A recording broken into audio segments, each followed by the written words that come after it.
स्नान करते हैं, मगर गंगा स्नान करने से होता क्या है? भक्त कहते हैं कि गंगा स्नान करने से सारे पापों का विनाश हो जाता है। सही बात है, क्यों?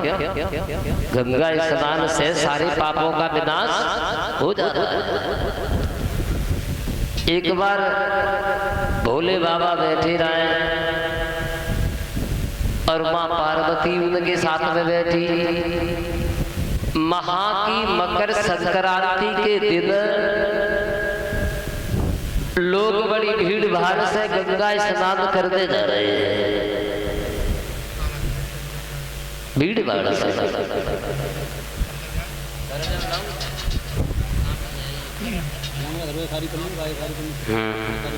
तो भीड़ भाड़ से गंगा स्नान करने जा रहे हैं। पार्वती बोली भोले बाबा से, भोले बाबा अजी सब लोग कहाँ जा रहे हैं? भोले बाबा बोले तुम्हें न मालूम?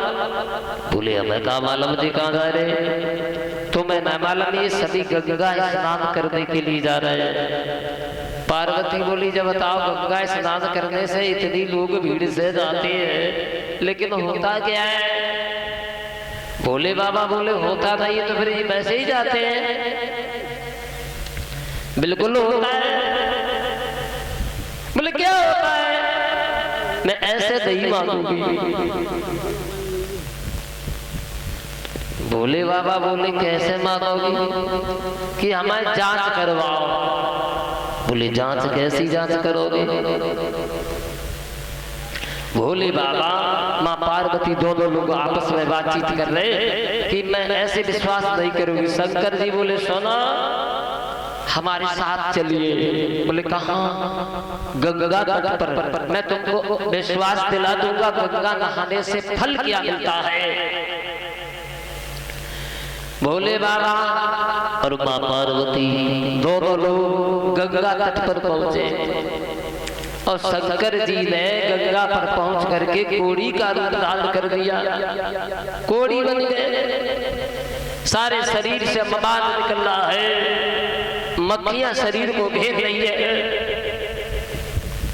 और पार्वती एक विश्व सुंदरी स्त्री बन गई, बहुत सुंदर। शंकर जी के ऊपर एक पंखा लेकर के मक्खियां उड़ा रही है, मक्खियां उड़ा रही है।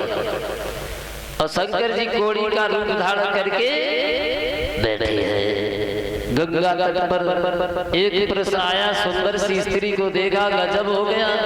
देखा कितनी सुंदर स्त्री है और कहाँ कोड़ी के साथ गुजारा कर रही है। पार्वती के पास आया, कहा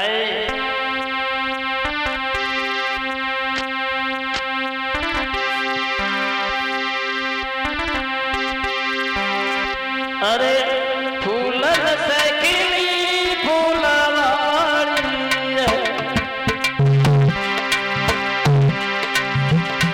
बड़ी सुंदर स्त्री है।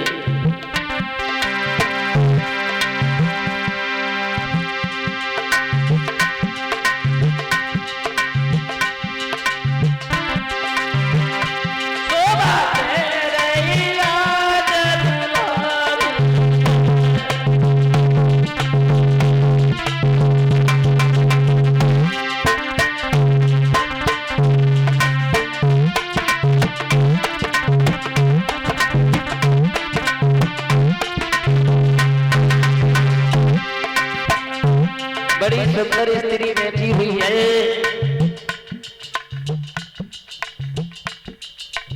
शंकर जी की पत्नी को देख करके लोग तरह तरह की बातें कर रहे हैं।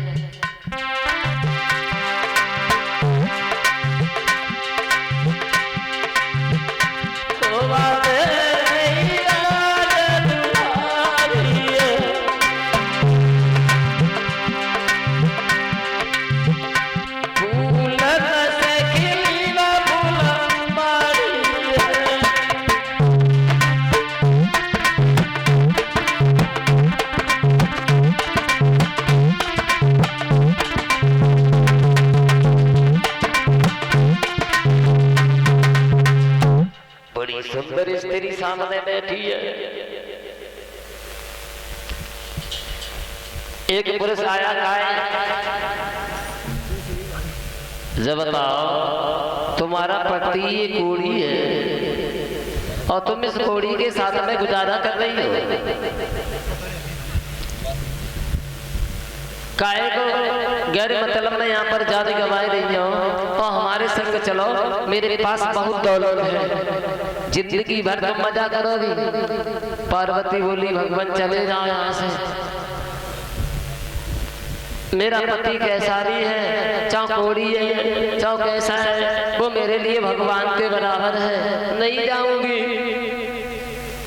लोग आते हैं, शंकर जी को देख करके तरस आ जाता है, लेकिन बड़ी सुंदर सी स्त्री बैठी हुई है, स्त्री को देख करके गलत विचार आते हैं। पार्वती मक्खियां उड़ाती रहती है। एक आया सवाल कर दिया पार्वती से, काहे जब बताओ मतलब तो है कि तुम हे माता जी यहाँ क्यों बैठी हो। पार्वती जी बोले कि मेरा पति कर्मों के अनुसार कोड़ी हो गया है, इसलिए मैं यहाँ पर बैठी हूँ। कोड़ी हो गया है और क्या, इसलिए बैठी हो, फिर होगा कैसे सही। उत्तर दिया है, अगर किसी ने 100 राज सूर्य अश्वमेघ यज्ञ पूर्ण कर लिए हो, वो मेरे पति के ऊपर हाथ रख दे तो हमारे पति तुरंत ही सही हो जाएंगे। कितने 100 यज्ञ किए हो, वो हमारे पति पे हाथ रख दे तो सही हो जाएंगे। अब वहां 100 अश्वमेघ यज्ञ किसी ने किए हो तो हाथ रखे, कोई है ही नहीं ऐसा। अब तो बड़े दिल में विचार आ रहे हैं, क्या करें। धीरे धीरे धीरे धीरे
दुखी हो रही है। धीरे धीरे समय व्यतीत यूं ही होता हुआ चला गया और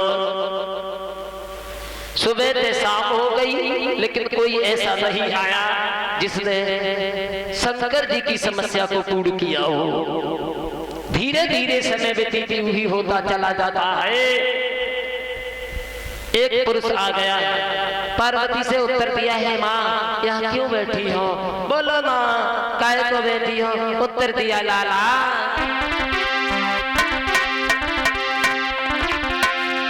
की बोली तब ही महातारी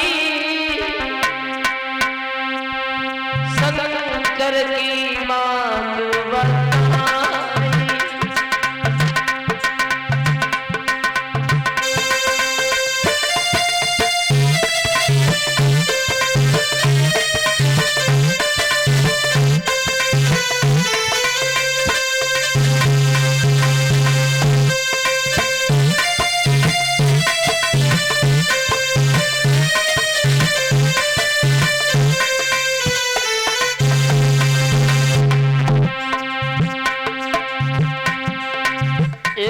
कहने लगा, माँ यार क्यों बैठी हो? क्या हुआ? उत्तर दिया है, लाला मेरा पति कर्मों के अनुसार गोरी हो गया। कोई ऐसा नहीं है जो मेरे पति के ऊपर हाथ रख दे तो मेरा पति सही हो जाए। मतलब अगर किसी ने 100 राज सूर्य यज्ञ किए हो तो वो मेरे पति के ऊपर हाथ रखे।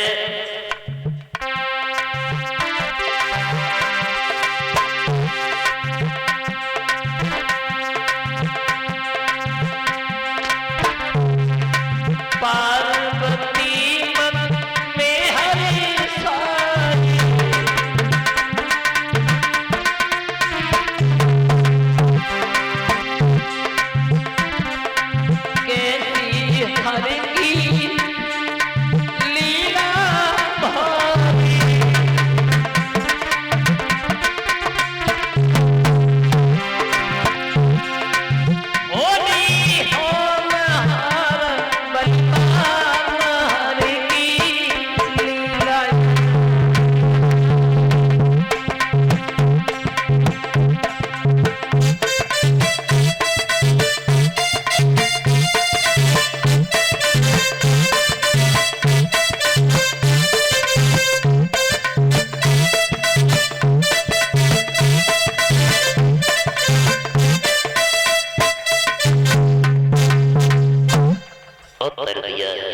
देखो माँ पार्वती